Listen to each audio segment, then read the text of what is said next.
అందరికీ వినోదం పంచేది సినిమా. ఒక్క సినిమా తీయాలంటే కోట్ల రూపాయలు ఖర్చు అవుతుంది. సినిమా హిట్ టాక్ తెచ్చుకుంటేనే బిజినెస్, లేని పక్షంలో నిర్మాత నష్టపోవాల్సిందే. సినిమా హిట్ అవుతున్నా నిర్మాతకు మాత్రం డబ్బులు రావడం లేదు. దీనికి కారణం పైరసీ భూతం. ఇప్పటివరకు ఎంత ప్రయత్నించినా ఎవరు పైరసీ చేస్తున్నారో, అసలు పైరసీ మూవీలు ఎక్కడి నుంచి వస్తున్నాయో కనిపెట్టలేకపోయారు. కొత్త సినిమా విడుదలైన వెంటనే ఆ సినిమాకు సంబంధించిన హీరో, దర్శకుడు, నిర్మాత, ఇతర నటీనటులు చెప్పే మాట ఒక్కటే: please stop piracy, please don't encourage piracy అని నెత్తి నోరు మొత్తుకుంటున్నా పైరసీ భూతం సినిమాలను వదలడం లేదు. ఎక్కడో ఒక దగ్గర కాదు, ఎక్కడ పడితే అక్కడ పైరసీ చాప కింద నీరులా విస్తరిస్తోంది. దీంతో ఏటా దాదాపు 3,000 కోట్ల రూపాయలు సినీ పరిశ్రమ నష్టపోతోందంటే పైరసీ ఏ రేంజ్లో సినీ ఇండస్ట్రీని షేక్ చేస్తోందో అర్థం చేసుకోవచ్చు. టాలీవుడ్లో తీసిన పెద్ద పెద్ద సినిమాలకు పైరసీ భూతం అసనిపాతంలా మారింది. సినిమా విడుదల చేయడం ఆలస్యం, కొన్ని గంటల్లోనే పైరసీ ద్వారా ఆన్లైన్లో సినిమా ప్రత్యక్షమవుతోంది. ఇప్పటికే సినిమాలకు నెగటివ్ టాక్, ట్రోల్స్తో ఇబ్బంది పడుతున్న నిర్మాతలకు ఇది మరింత నష్టం కలిగిస్తోంది. దీన్ని కట్టడి చేసేందుకు సినీ పరిశ్రమతో పాటు పోలీసులు కూడా తీవ్రంగా ప్రయత్నించారు. కానీ ఎవరు ఎక్కడి నుంచి పైరసీ చేస్తున్నారో తెలుసుకోలేకపోయారు. ఏళ్ల తరబడి ఇదే జరుగుతోంది. అసలు ఈ పైరసీ భూతం వెనక ఎవరున్నారు? ఎంత పెద్ద నెట్వర్క్ ఉంది? ఎక్కడి నుంచి సినిమాలను పైరసీ చేస్తున్నారు? ఎవరు సినిమాలను షూట్ చేస్తున్నారు? ఎక్కడి నుంచి అప్లోడ్ చేస్తున్నారు? ఇలాంటి విషయాల్లో ఏ ఒక్కటి కూడా పోలీసులు కానీ సినీ ఇండస్ట్రీలోని వారు కానీ ఛేదించలేకపోయారు. కానీ తాజాగా పైరసీ చేస్తూ సినీ నిర్మాతలకు నష్టం కలిగిస్తున్న 5 సభ్యుల ముఠాను పోలీసులు పట్టుకున్నారు.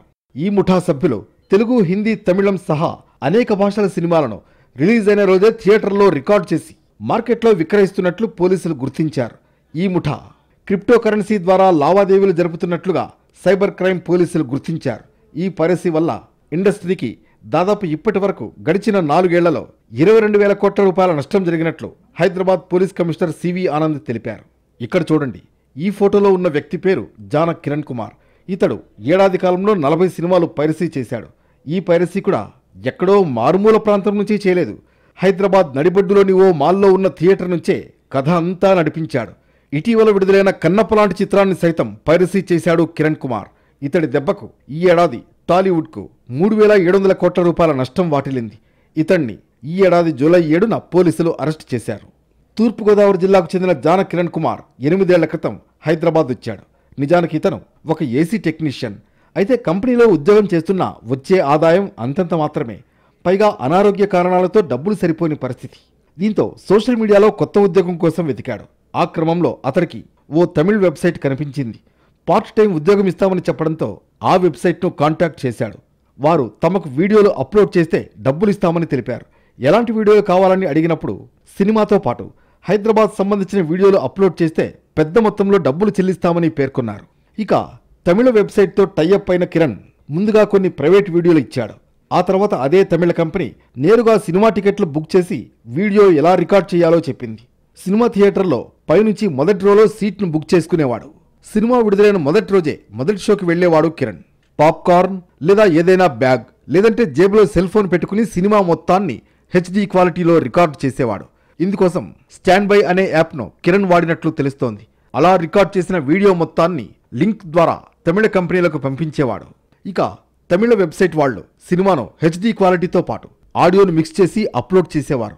ఈ ప్రాసెస్ అంతా సినిమా విడుదలైన కొన్ని గంటల్లోనే జరిగిపోయేది. సో ఒక్కో సినిమా రికార్డ్ చేసినందుకు గాను జాన కిరణ్ కుమార్కు తమిళ వెబ్సైట్ నుంచి 30,000 రూపాయల నుంచి 1,00,000 వరకు డబ్బులు వచ్చేవి. అతడికి అమెరికా డాలర్స్, క్రిప్టో కరెన్సీ రూపంలో డబ్బులు చెల్లించారు.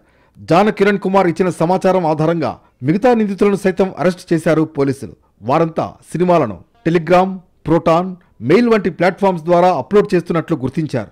నిందితుల వద్ద నుంచి ల్యాప్టాప్స్, హార్డ్ డిస్క్లు, ఇంటర్నెట్ డివైజ్లు, ఇతర సామగ్రిని స్వాధీనం చేసుకున్నారు. జారా కిరణ్ కుమార్ని అదుపులో తీసుకున్న తర్వాత నెక్స్ట్ లెవెల్, ఇప్పుడు ఇతను ఒప్పుకున్నాడు. అతను ఈ విధంగా థియేటర్లో వెళ్ళి రికార్డింగ్ అంతా చేసిన తర్వాత బయటకు వచ్చి మొబైల్ ఫోన్లో రికార్డింగ్ సింగిల్ మూవీని రికార్డ్ చేశాడు. వచ్చిన తర్వాత అతని హ్యాండ్లర్ ఎవరైతే ఉన్నారో సిరిల్ ఇన్ఫంట్ రాజు, అతనికి టెలిగ్రామ్ యాప్ ఏదైతే ఉందో దాని ద్వారా అప్లోడ్ చేసి పంపించాడని. గత 18 నెలల్లో ఈ ముఠా సభ్యులు 40కి పైగా తెలుగు సినిమాలను లీక్ చేసినట్లు పోలీసులకు స్టేట్మెంట్ ఇచ్చారు.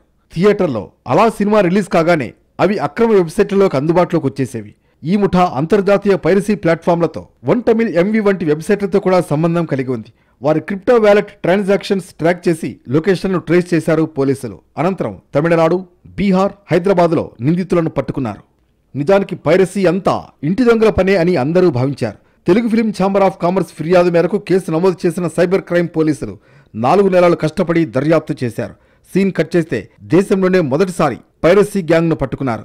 పైరసీ చేస్తున్న ముఠాను పట్టుకుని విచారిస్తే మరో అంశం కూడా వెలుగులోకి వచ్చింది.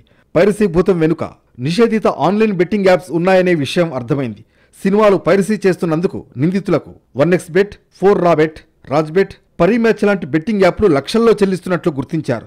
దీనికి అడ్డుకట్ట వేయకపోతే మరింత ప్రమాదం జరిగే అవకాశం ఉండడంతో సైబర్ క్రైమ్ పోలీసులు సాంకేతిక పరిజ్ఞానం వినియోగించి పైరసీ రాకెట్ దొంగల్ని పట్టుకున్నారు.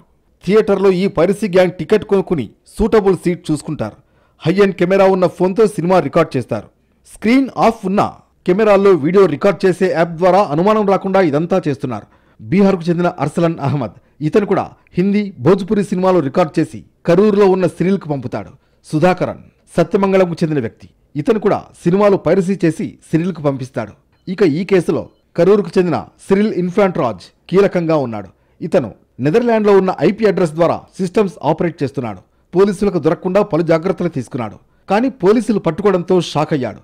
ఇన్ని జాగ్రత్తలు తీసుకున్నా ఎలా పట్టుకున్నారని విచారణలో ఆశ్చర్యం వ్యక్తం చేసినట్లు పోలీసులు చెబుతున్నారు. ఈ వెబ్సైట్స్ అన్ని కూడా ఇక దొరకకుండా దాన్ని మాస్ చేసి నెదర్లాండ్స్ ఐపీ అడ్రస్తో ఆపరేట్ చేస్తున్నాడు.